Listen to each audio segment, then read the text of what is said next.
Hello everyone and welcome back to another tutorial from Finance for Beginners. In this video, I'm going to show you how you can earn rewards by inviting friends on the Wecash application. So let's get started right away. First of all, open up the Wecash application on your device.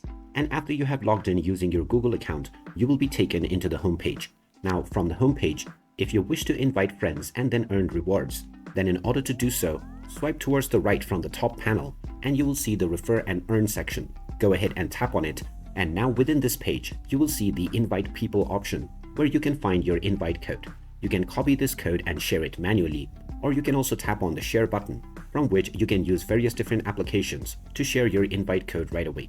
Once you have sent your invite code, whoever taps on this link will be able to download the Wecash application, and as soon as they complete the sign up through your link, you will get your reward within the application right away. And you can invite as many people as you wish using your invite code to get your rewards. So there you have it. That is how easy it is to invite friends on the Wecash application. If you find this video helpful, don't forget to hit that like button and subscribe to our channel for more useful tips and tutorials.